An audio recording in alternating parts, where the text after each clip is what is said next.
Now then, my next guest on the programme is one of my favourite people. I got to know him last year when I went to the O2 to see the Les Miserables concert for the 25 years, and he's about to go back into Les Mis this summer, and then he's going to be on tour with his Bring His Home tour. It's going to be fantastic. It starts later on in December, and he's going to be all over the UK, and he joins us now. Alfie Boe, how are you? I'm very well, thanks. Good morning, Alex. How are you doing? Listen, it's lovely to have you on again, and it's just gone gangbusters for you, hasn't it? It couldn't have gone any better. I mean, last year, there you were, just a nobody doing the best operas in the world. You suddenly sing Bring Him Home, and everybody wants to know you. I know, man. It's amazing what one song can do. It really is. But, I mean, you didn't just do it averagely, you did it extraordinarily, and that's really, I think, the reason that we're talking today and that there's a tour and there was an album. You brought such heart to that song that, let's face it, has been done and ruined by so many people.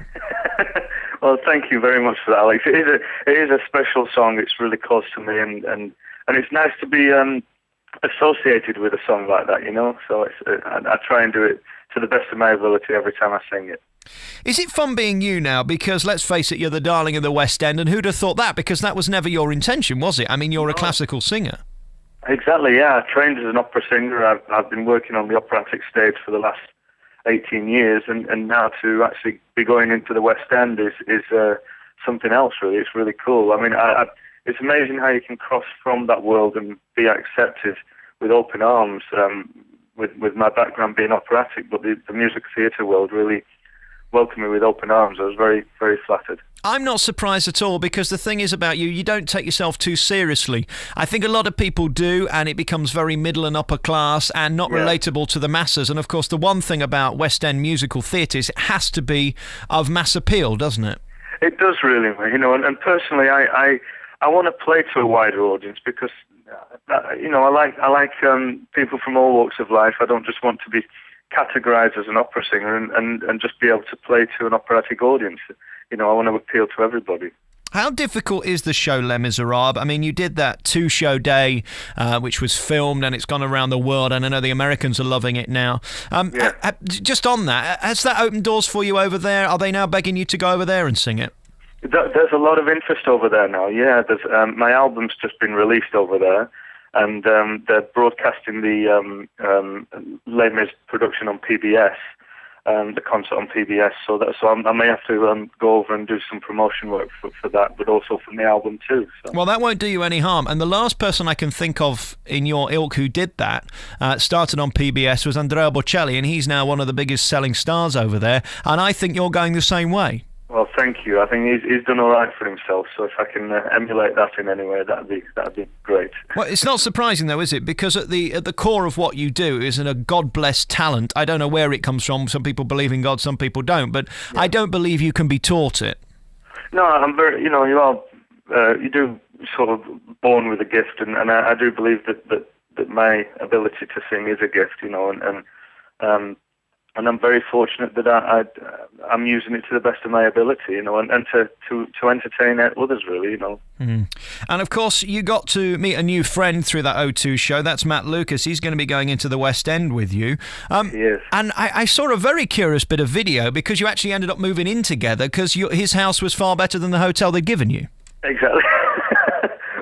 Well, I've got to say, in all defence of Cameron McIntosh, he did put me up in a pretty classy hotel. So, you know, Matt said, you know, there's nothing worse than being on your own when your family's away. My wife and my daughter were in America at the time, and he said, you know, I've got a big house, I've got a spare room, why don't you come over and crash? And you know, there's a couple of other guys here, so we all muck in, and it's a bit like being a student again, really, you know. But he's a good guy. I do a lot of cooking and then end up singing as well. So. And that's on the YouTube. If people want to see it, there's a wonderful moment where there you are, Nessun Dormering it up, I think it was, in the kitchen, and he's blown away. That's my kind of house guest. You see, normally I end up with Sue Pollard and Joe Pasquale around my house. Never an Alfie Boe singing Nessun Dorma. Do you know what I'm saying? Well, at least you have the laughs there with Sue and Joe. So we do. Yes, we do. And if my spare room could only speak. Hey, listen, Alfie, I'm going to take a song off this latest album, and if you like what you hear, you can see him on tour. What's your website so people can find out all the various dates? It's alfieboe.com. If you just type that in, it'll go straight to my website and give you all the dates. for the tour. We're not playing Leeds, unfortunately, this time, but we are planning on doing that in January, I think. Because the tour is actually selling out pretty quick, I think we may have to add a few more dates. Well, it's not good enough. You need to come here. I'm not prepared to travel for anyone, although I did go to the O2 to see you, and it was well worth it getting back at 4 o'clock in the morning, trust me. Well, thank you. I will make the journey to Leeds, I promise. Yes, you must get it done. Alfie Boe's with us on The Big Show. It's Alex Belfield in the morning. Back next with Alfie. Back with our remaining moments with Alfie Boe on Alex Belfield in the morning. We're talking to the star of Les Miserables. That doesn't really do you justice because you've had a whole professional career before this that was extraordinary and massive. It somehow doesn't matter now, though, because you've kind of come into the public domain and everybody loves you for what you are. It really has. I mean, this last 6-7 months for me, it's just seemed to have taken off. But I have, like you say, been working for 18 years as an operatic singer. I've played on Broadway for Baz Luhrmann's La Boheme, and the cast there won a Tony honour, so I have a Tony on my mantelpiece, and it's been a real good ride. But now I'm breaking into the world a little bit more and into people's views, from the Les Miserables. So I'm very excited. I've got an old mate from that Baz Luhrmann show over there, and his name's David, and he ended up in Il Divo. Are you still pals with him? David Miller, yeah. We shared the role together because the show was quite a tough one to sing.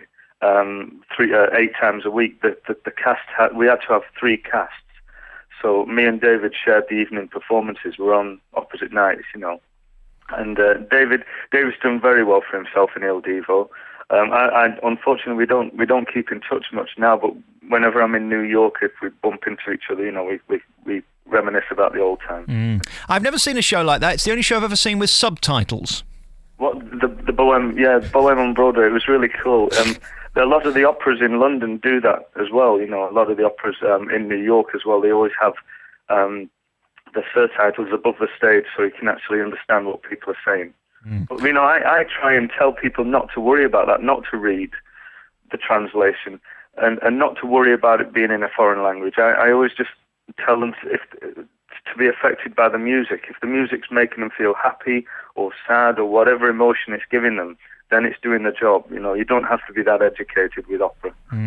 And the great thing about your voice is it has incredible pathos to it and a certain tragedy, certainly in Les Mis, and having heard you in the past with opera, you kind of need that, don't you? You need to take your guests in that theatre to a different, better place. You do really. It's basically a film with music. You're acting with music, and the dialogue is just all put to a melody. But personally for me, when I'm performing, it's all about the words. It's all about what you're saying and portraying that emotion across. And then the music seems to come. The music seems to come through that. I think you're incredible. Here's my prediction. Come 2012, 2013, I think you're going to open as Jean Valjean on Broadway in Les Miserables. I think they're going to fall in love with you in the next 6 to 9 months. And once you've made it over there, you've made it anywhere. Is it something that you're really keen to do? I would love to. If Les Mis goes to Broadway, I'd jump at the chance at doing it. I really would.